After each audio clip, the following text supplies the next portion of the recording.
Hey guys, welcome to the Tuff Puff. Daniel here. Today I'm going to do a deck profile of a deck that I hold very close to my heart. A deck that I've been testing for the U.S. National Championships for a while that I'm not going to end up being able to play because of because I'm scared of the metagame. So yeah, I'm going to be showing you guys my Wailord EX deck. I've been testing it for a while. It was inspired, obviously, by the list that Enrique Avila got second place with in Nationals 2015. And I've been working on it for the last couple of months, getting ready for Nats. And then finally, TJ Trackier got second at a regionals recently with a newer list. And I ended up getting inspired by his list. So the list that I already had got fixed up a little more with some of TJ's ideas, and now I feel like it's the best possible deck it can be. I'm just afraid because it loses hard to Vespiquen, it loses hard to Greninja decks, and anyone who runs a Bunnelby pretty much could beat it. So, anyways, here is the deck, and I hope you guys enjoy it, build it, have fun with it, play the league, just make the most of it, because I love this deck and I feel really bad that I'm not going to be able to play it at Nats. But, so we have 4 Wailord EX. He's pretty much our main guy in the deck. He tanks damage from anyone with 250 HP, and then he just eventually gets put back in your hand with AZ or Max Potion or something. Just take all the damage off and then do it all over again. So that's the whole strategy of the deck. You pretty much try to run your opponent out of resources and then slowly deck them out. So that's the idea behind the deck, and that's why we run 4 Wailord. Now we have Aegislash EX to help us out with this. Aegislash stops damage from Pokemon with special energy attached. So Vespiquen Vileplume, which would normally be a bad matchup for this deck, if you can get your Aegislash out, it's an auto win. Night March, decks like that run double colorless energy, Aegislash is very helpful for that.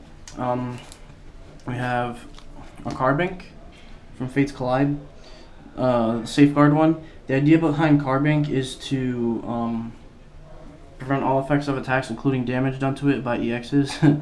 So you're pretty much stopping Sceptile EX. I don't think Sceptile decks are running any counters to Carbink. I think they took out their Silent Labs and their Megaphones, or not Megaphones, but Hexmaniacs. So Carbink, can just run around and do what Suicune used to do before it got rotated. So that's Carbink. A Durant, Chip Off Durant, basically. This is from Flashfire. Basically, what Chip Off Durant does is discard cards from your opponent's hand at random until he or she has 4 cards in his or her hand. So what you do with this Durant is you go. Normally, what a smart player will do versus Wailord is they'll fill up their hand, and then when their hand's really full, maybe more than 20 cards, they'll play N to shuffle their hand into their deck and draw cards based on how many prizes they have left.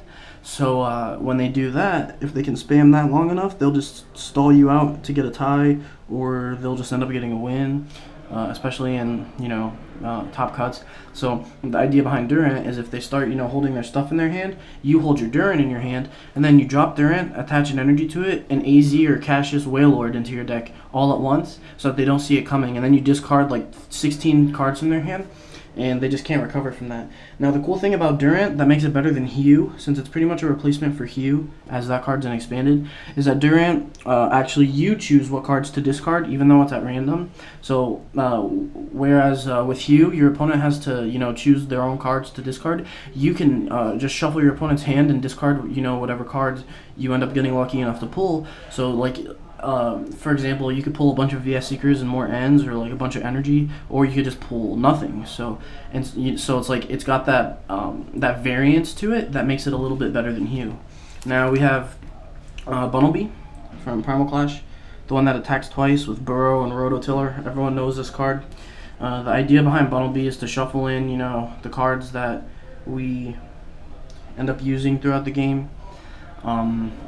That we may need more of to continue, or to just keep burrowing our opponent once we run them out of energy cards, so that we have a win condition. And then lastly, for the Pokemon, we have Lugia EX. Now this is an innovation from TJ. Lugia, the whole point of it is that we play 2 DCE in the deck as our energies. So you do Arrow Ball. Like if your opponent has a Bumblebee with an energy attached, which obviously they would have an energy attached if they're you know, they have a Bumblebee because they have to attack with it. Eventually you'll get your Lugia with a DCE, and then you're doing 20-40 plus their 20 for their energy, 60 to knock out the Bumblebee, and then you don't have a threat such as Bumblebee anymore, so you can just continue winning the game. So that's the idea behind Lugia. Another idea is that if you can put like 2 DCEs on it, you're just doing 80, so you could draw all your prizes to win the game. Like if you don't have any other win condition, which usually you should because of Bumblebee. So that's that. Now we have all our trainers. Probably just start with supporters and then go into the items. So we have 3N. N is obviously good to shuffle our hand into our deck so that we're not playing cards like Professor Sycamore and we're not chancing discarding important cards that we use. N is also really great to like end your opponent down to 1, discard their energy, and then start milling their deck and then hopefully getting rid of more energy.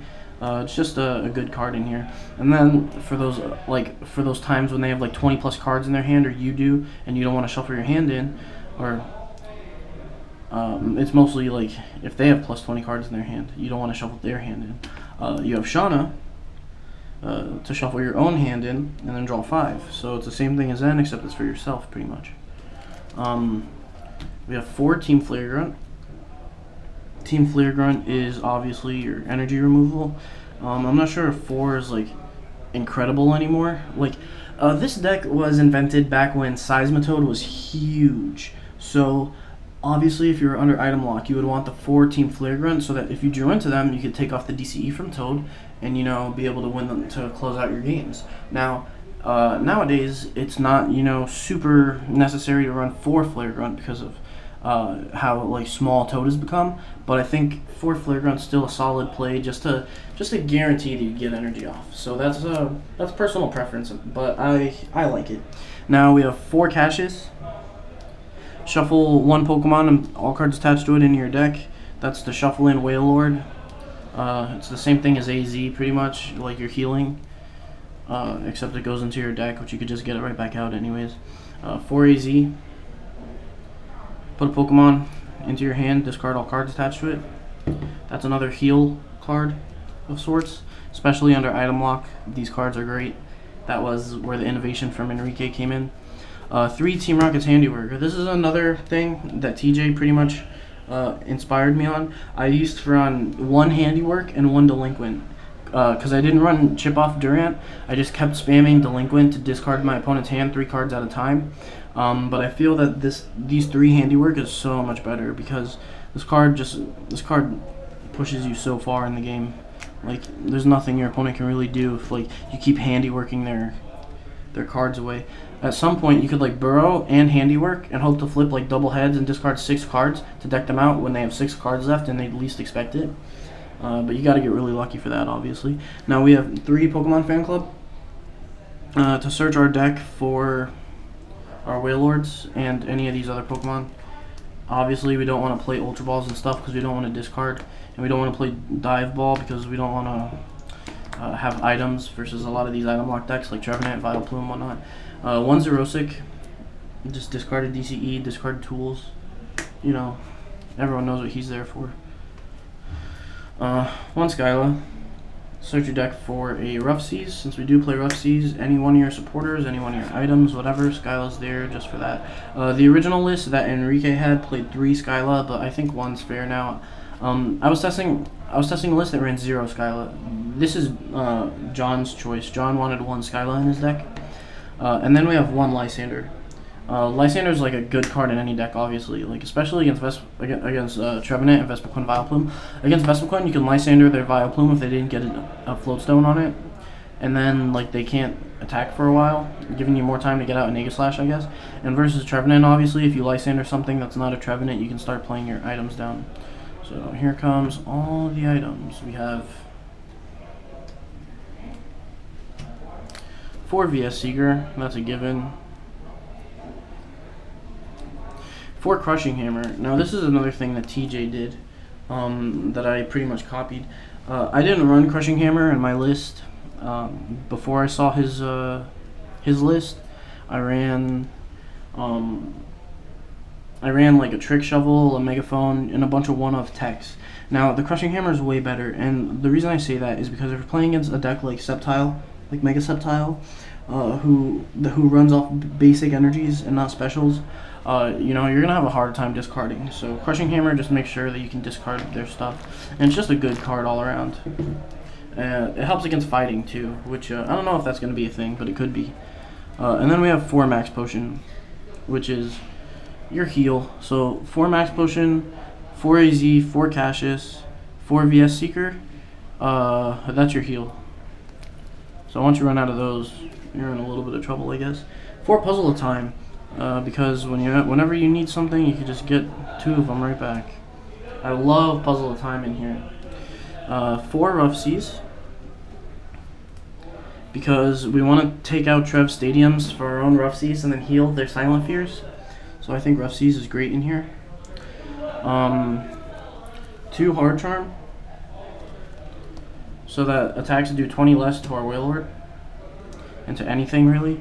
1 Fury Belt for the same reason, to give Wailord 290 HP. And a little interesting thing that I'm not sure if it's that big a deal, but it could matter, and it has mattered in my testing, like at least in 1 game, is if you Arrow Ball, you're doing 80 to a Vespiquen if they have a DCE attached. But if you drop Fury Belt on your Lugia, that's 90, so you're knocking it out. And getting a knockout is energy removal, if you think about it. So that's like a good way to remove an energy versus Vespiquen, if like you have no other way. And then we have 1 Enhanced Hammer. So 1 Enhanced Hammer is okay. Like we run 4 Flare Grunt and 4 Crushing Hammer, so we're not too worried about like flipping. We're not too worried about Enhanced Hammer and like being able to spam that always. The Enrique list ran 3, I believe, but we're fine with just 1, especially with Puzzle of Time now, and then the 4 Crushing. And then lastly, we have 2 Double Colorless Energy. So double Colorless Energy is obviously the way we attack. It sets Lugia up to be able to use Deep Hurricane and to Arrow Ball in 1 turn. It sets Aegislash up to be able to attack, so if you had 2 basic energy, you could never use Aegislash's Slash Blast. And it allows Bunnelby to retreat, and those are all important uses for double colorless. One thing I don't like about double colorless is that if they're running Enhanced Hammer in their deck, they could just enhance it, but you have Puzzle of Time and Bunnelby to shuffle back in DCEs, so it's not that big a deal. One thing you could try is 1 DCE, 1 basic energy, but then again, if you prize the DCE, and you can never Arrow Ball with Lugia, and that's important. So there's a list for you guys. It's a stall deck, pretty much. Deck your opponent out, run them out of energy, and you have like 2 to 3 different win conditions. I don't know if you guys are familiar with Magic the Gathering, but there are a lot of control decks. So a control deck, basically whenever your opponent plays down a monster, you play like a spell and destroy the monster, and then at the end of the game you have a card called Elspeth, which is pretty much one of the bigger win conditions in control decks, where it brings out 3 monsters to start beating your opponent. So you get 3 monsters out a turn. So first you have 3, then you have 6, then you have 9, and by then you've pretty much won. So your opponent can't do anything, and you're just slowly whittling them down. And essentially that's what this deck is. This is like the Pokemon equivalent of a control deck in Magic the Gathering. The only issue is it has some glaring weaknesses, and it has some really tough auto losses. Like Greninja will never beat this deck, I think, in a million years. But go ahead, test it out. Let us know if you like it. John just got 2nd at a tournament today at Pro Play Games, the one that he posted a video about. I'll probably start playing this deck on PTCGO for you guys, maybe the next tournament, the next Friday tournament, or the next Standard Monday. So thanks for watching. Like, comment, and subscribe. Make sure to give us, your ideas. Definitely try this deck out, guys. It's fun. It's a good league deck. It's a good competitive deck. Play it at a league challenge, whatever. Maybe you'll do well. So thanks again, guys, and we'll see you next time.